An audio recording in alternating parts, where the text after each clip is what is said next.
Studio Pacific Architecture is a Wellington-based practice. We have a staff of around 45, all in the Wellington-based studio. It's been in operation for 20 years and has 3 founding directors.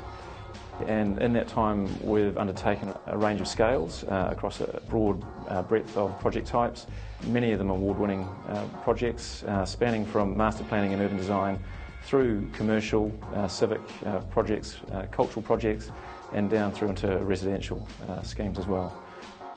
The Wellington Airport project started for us in 2005.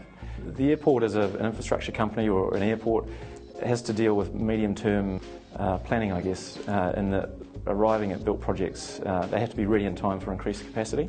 So we were brought on board in conjunction with Warren and Mahoney, our joint venture partners, to look at how we could increase the capacity of the international passenger terminal. There was a range of consultant overlays dealing with other technical aspects at the airport in terms of aircraft capacity and aircraft configuration around the passenger terminal.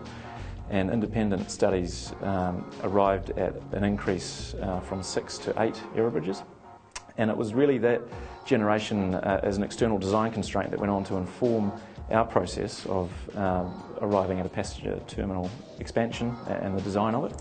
We had a really constrained geometry around the building that we could work with because basically what we were doing was the last possible expansion of the existing passenger terminal. And it had to basically occupy a pocket site that negotiated between the perimeter of that existing building and the choreography, I guess, of the aircraft that were coming into it in that revised configuration. And from that, an irregular plan form became apparent in terms of maximising the footprint of what we needed to do to meet the client or the airport's briefing requirements, to meet the capacity constraints that were trying to be alleviated. So we were trying to basically double the capacity of the airport through the design work that we were doing. We had quite a complex proposition on our hands from a functional briefing point of view, and at the same time we had an aspirational brief, I guess, that dealt with what the client actually wanted to achieve as an end result.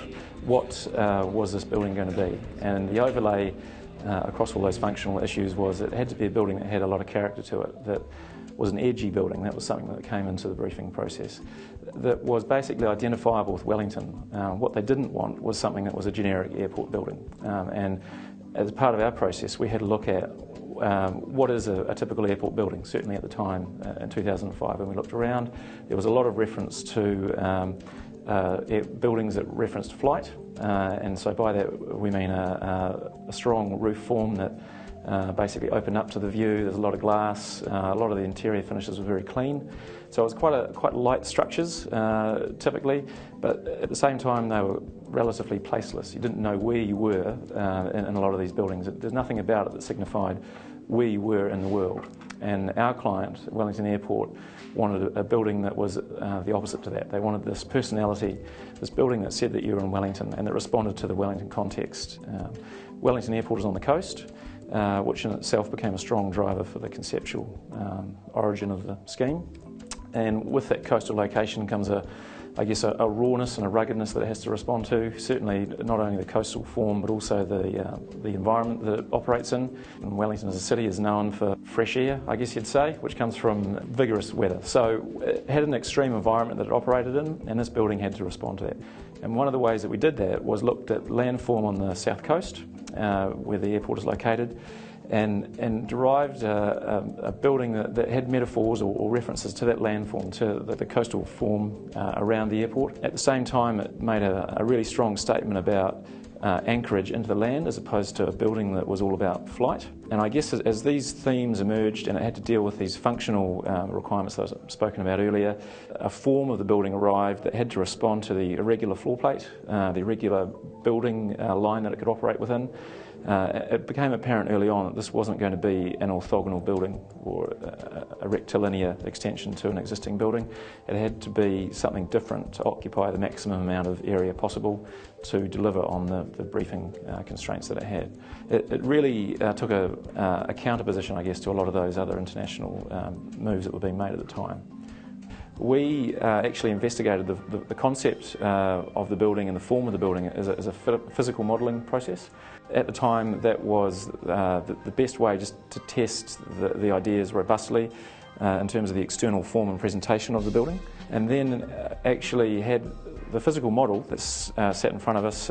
We had that scanned in an medical imaging machine, MRI type scanner, to make a digital model of a physical form that we'd already built, and then started to investigate the form that we had that had been transferred into 3D CAD in ArchiCAD and also in our joint venture partners' CAD system, working side by side. So there was a whole overlay and interface in terms of how we were able to take 3D information from other consultants, including our joint venture architecture partner, and stitch it in and make it work between packages and certainly within the Studio Pacific. The exchange of information was something that was crucial to the project and required a great attention of detail right from the start.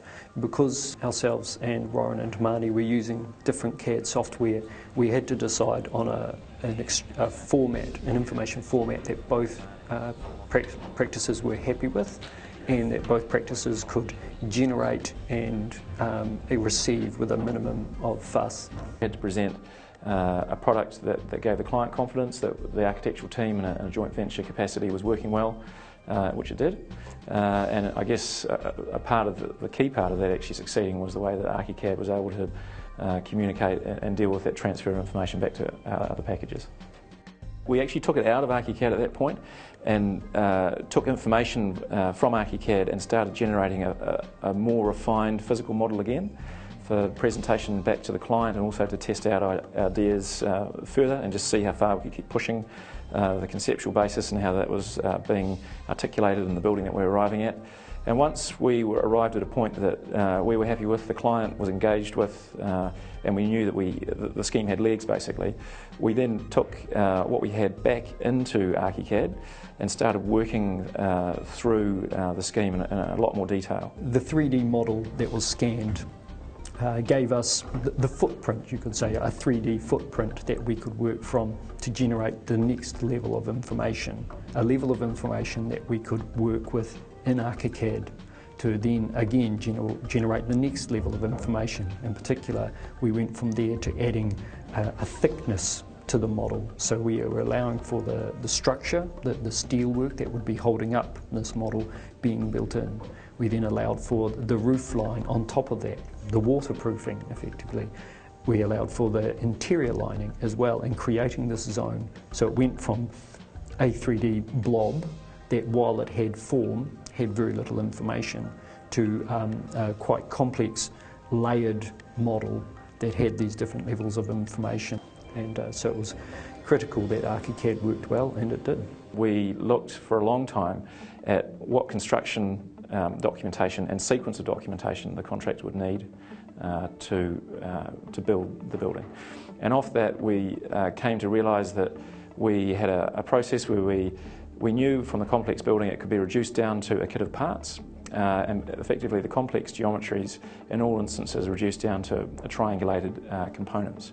And it was those panels effectively that, when mapped around the interior and the exterior form, could explain the whole building. Once we knew that, we basically worked back from a series of node points that defined each triangulated section, and in the simplest terms could connect the dots. And once we knew we could do that, we worked with Graphisoft New Zealand and ArchiCAD to make sure that ArchiCAD could deliver that. In some instances they actually came in and gave us additional programming to help translate the work from our physical model through into a scheduling process that actually arrived at a two-dimensional schedule output, which could be used for quantifying the scope of materials on the project, and also be used by the contractor to map the extent and the geometry of the components that they would then use to build this building. I guess the success of the project came down to a range of factors. First up, there was a client that had a vision and who really pushed us to arrive at a building that had personality and had a quality to it that was perhaps quite different to airport architecture. when we first went into the project. So the strength of that client was really important, but equally it needed a strong consultant team. The architectural team, yes, but also the broader consultant team that brought in the structural engineering services and civil in this instance. So the strength of that team and the way that they were able to generate their information and feed it across to us is really important. And also the strength of the contractor to take that information, work with us and us with them to give them the information that they said they needed, and then to see that through on site. Obviously the building of this building is the proof of the strength of the documentation and the courage of the client in seeking the result that they got.